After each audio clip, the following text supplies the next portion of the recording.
Hola a todos, mi nombre es Diego Roseo, estudiante de Ingeniería Electrónica en Computación, y hoy hablaremos sobre todo lo relevante con respecto a las memorias semiconductoras. Mi número de expediente es IS2030008B. Y bueno, empezamos primero con la definición. Las memorias semiconductoras son componentes electrónicos utilizados para almacenar datos digitalmente hablando. Estas memorias están compuestas por celdas de memoria que pueden almacenar bits, ¿verdad? Información de unos y ceros, de información en forma de voltaje o cargas eléctricas. Ahora, los parámetros. Bueno, al seleccionar una memoria semiconductora, se deben tener en cuenta varios parámetros importantes. Algunos de estos serían, por ejemplo, su capacidad de almacenamiento, ¿verdad?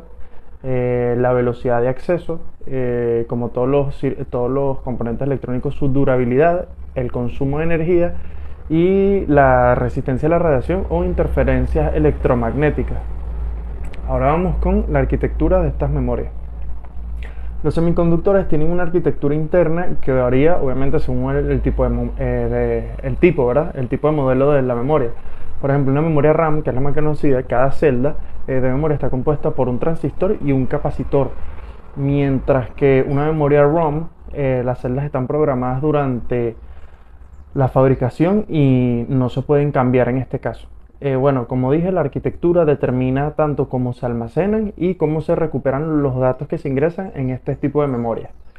Ahora vamos con el funcionamiento de estas memorias. Por lo general, el funcionamiento de los semiconductores implica la lectura y la escritura de datos. Durante el proceso de la escritura, los datos se ingresan en las celdas en la memoria mediante señales eléctricas que pueden alterar los estados de las celdas para representar los datos que se le ingresan. Y bueno, durante la lectura se accede a en las celdas de memoria, y se detectan los estados para recuperar estos datos que han sido almacenados. Y ahora vamos con los tipos de memorias de memorias semiconductoras. La más conocida, que es RAM, Random Access Memory. La RAM, o memoria de acceso aleatorio en español, es una memoria que se puede conocer como volátil, utilizada para almacenar datos de forma temporal mientras el sistema está en funcionamiento. Y bueno, existen dos tipos principales de este tipo de memoria, que es la estática, SRAM, y dinámica, DRAM. La RAM estática es una memoria, como dice su nombre, estática, que utiliza circuitos, por ejemplo, de puertas lógicas para almacenar cada bit de esta información que se secreta, en una celda de memoria. Esta sería más rápida y más cara que su otro modelo, que es la DRAM, pero no requiere de actualizaciones constantes de datos y mantiene la información mientras la alimentación se mantenga. Ahora vamos con la DRAM, o la Dynamic RAM, o la RAM dinámica, que es, como dice su nombre, una memoria dinámica que utiliza en este caso capacitores para almacenar cada bit de información. Estos capacitores, a diferencia de la otra memoria, deben ser actualizados periódicamente para mantener su carga eléctrica, lo que requiere más circuitos y obviamente gracias a esto, consume más energía que la SRAM. Sin embargo, la RAM dinámica es más económica y tiene una mayor capacidad de almacenamiento a comparación con su otro modelo, que es la SRAM. Bueno, tenemos otro modelo que es ROM, que es Read Only Memory, o memoria de una sola lectura o de solo lectura, y es una memoria no volátil, diferencia de la RAM, para poder almacenar datos permanentemente, por eso de ahí su nombre. Los datos se programan durante su programación o su fabricación y no pueden ser modificados posteriormente. La ROM normalmente se utiliza en almacenar firmware, programas de inicio y otros datos que deben ser accesibles, pero como dice su nombre, obviamente no modificables.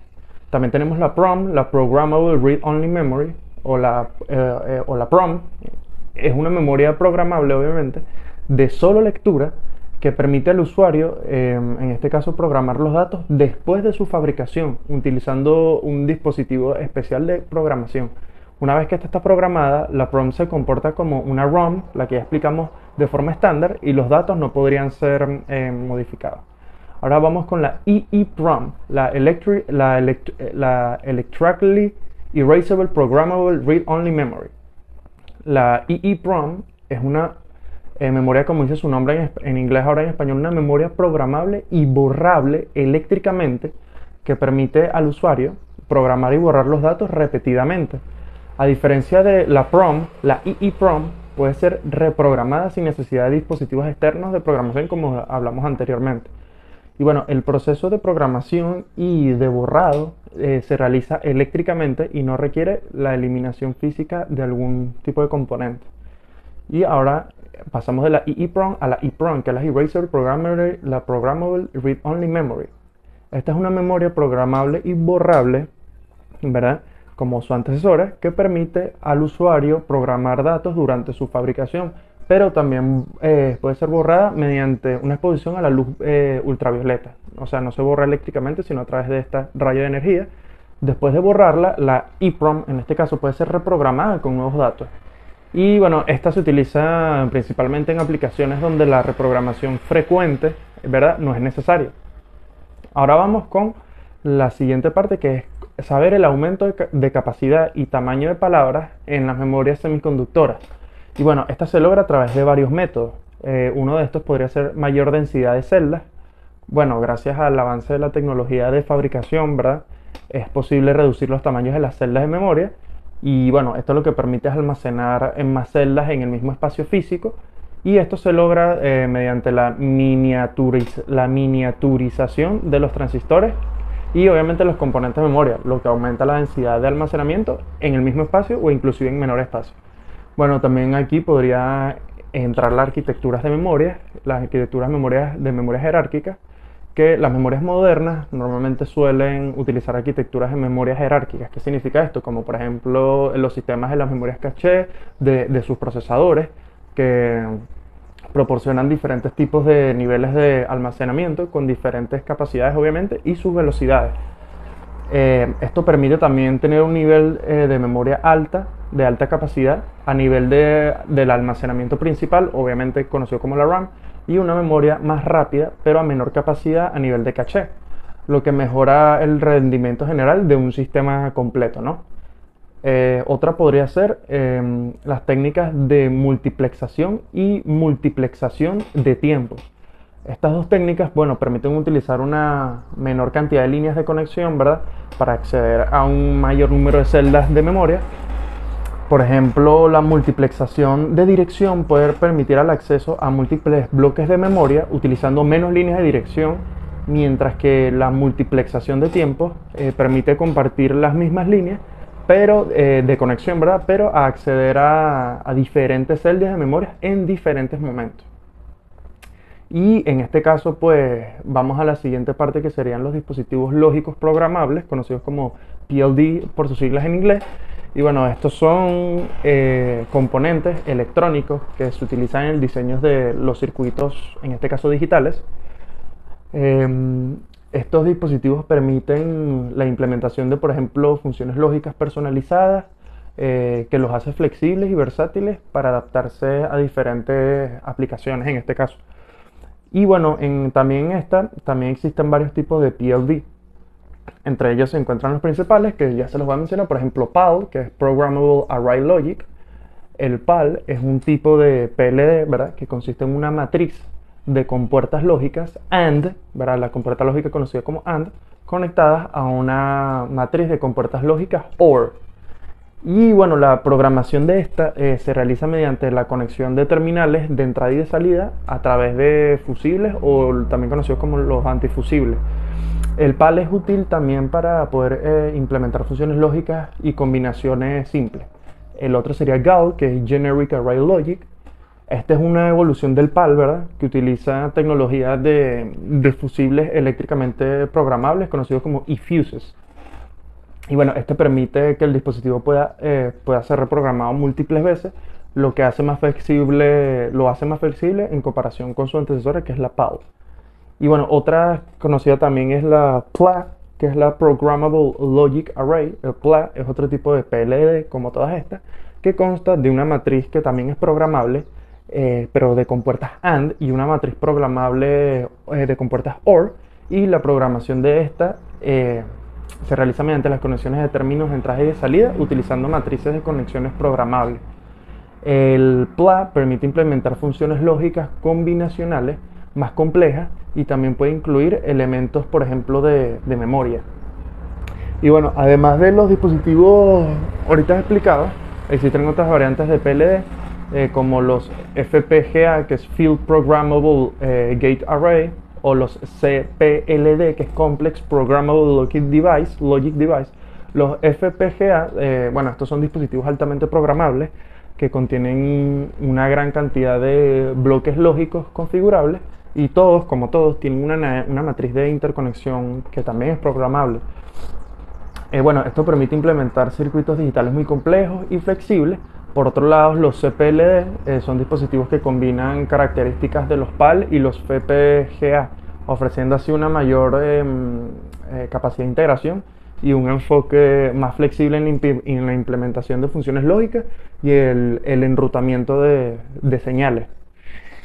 Y bueno, el funcionamiento básico, diría yo, de los dispositivos lógicos programables que acabamos de explicar implica, por ejemplo, la programación de sus conexiones internas, de manera que, o sea, con estas conexiones se puedan establecer las funciones lógicas deseadas. Y esto se logra mediante la configuración de los elementos de su programación, como los que ya mencionamos, como los fusibles, antifusibles o los eFuses, que definen, gracias a ellos se definen las conexiones entre los bloques lógicos y las entradas o salidas o viceversa del dispositivo. Una vez que este esté programado, el dispositivo puede realizar las operaciones lógicas especificadas de acuerdo con la configuración que nosotros hemos establecido.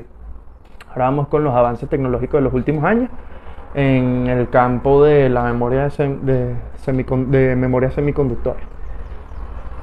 Bueno, estos han sido bastante significativos, normalmente impulsados por la creciente demanda de almacenamiento de datos, obviamente muchísimo más rápido, muchísimo más eficiente, muchísimo más confiable. Y bueno, ahorita a continuación les mencionaré algunas de las tendencias y avances más destacados del último tiempo. Uno de esos es las memorias no volátiles de estado sólido. Las memorias no volátiles son aquellas que retienen la información, ¿verdad?, que incluso cuando se interrumpe la alimentación eléctrica la mantienen.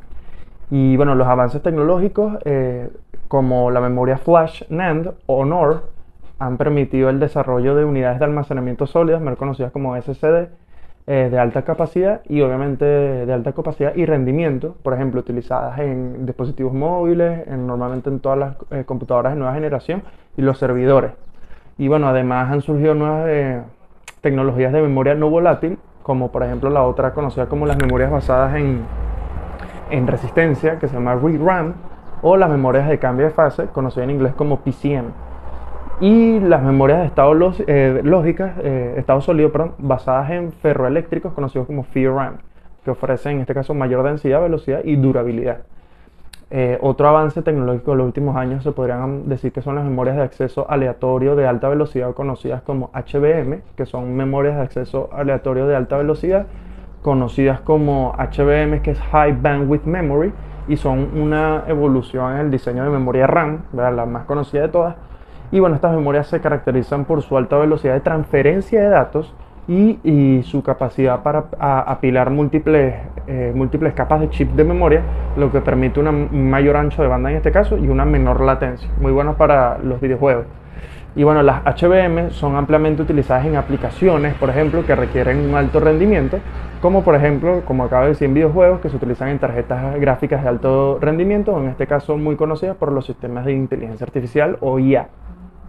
Las otras son memorias resistivas, que son RRAM, y las memorias resistivas, Resistive Random Access Memory, son una tecnología emergente que ya mencionamos, que utilizan materiales que cambian su resistencia eléctrica en respuesta, a un pulso de corriente. Estas memorias ofrecen ventajas como, por ejemplo, alta densidad, bajo consumo de energía, alta velocidad de escritura y retención de datos sin necesidad de la alimentación eléctrica. Y bueno, en este caso se espera que las RRAM sean una alternativa atractiva a las tecnologías de memoria existentes debido a su capacidad, como acabamos de decir, para superar las limitaciones de densidad y consumo de energía. Otro caso podría ser de estos avances de estas memorias, podría ser las nuevas materiales para las memorias, que bueno, desde hace tiempo se están explorando nuevos materiales y estructuras para poder optimizar aún más y mejorar el rendimiento y la eficiencia de estas memorias semiconductoras. Disculpa, por ejemplo, los materiales basados en óxido de metal, como el óxido de tantalio, que es muy conocido, se están estudiando para su uso en tecnologías de memoria resistiva o RRAM. Además, se investigan nuevos materiales de cambio de fase, como el telururo de germanio o GST, para mejorar las probabilidades de escritura y la retención de las memorias PCM. Y bueno, otras tendencias hacia los reemplazos de las memorias semiconductoras, que otro avance tecnológico, es que a medida que las necesidades de almacenamiento y procesamiento de datos continúan en alza, ¿verdad? Aumentando en este caso, surgen nuevas tecnologías que pueden reemplazar o complementar las memorias semiconductoras de la forma tradicionalmente que nosotros las conocemos. Algunas de estas tendencias incluyen el desarrollo de memorias basadas en magnetismo, conocidas como AMRAM, que, bueno, como dice su nombre, utilizan el cambio de la orientación magnética para almacenar información, y las memorias basadas en grafeno, el famoso grafeno, y que aprovechan las propiedades únicas de este material para ofrecer alta velocidad y densidad de almacenamiento. Bueno, eso fue todo mi video, gracias por verlo, espero que les haya gustado y entendido, y bueno, nos vemos en la próxima.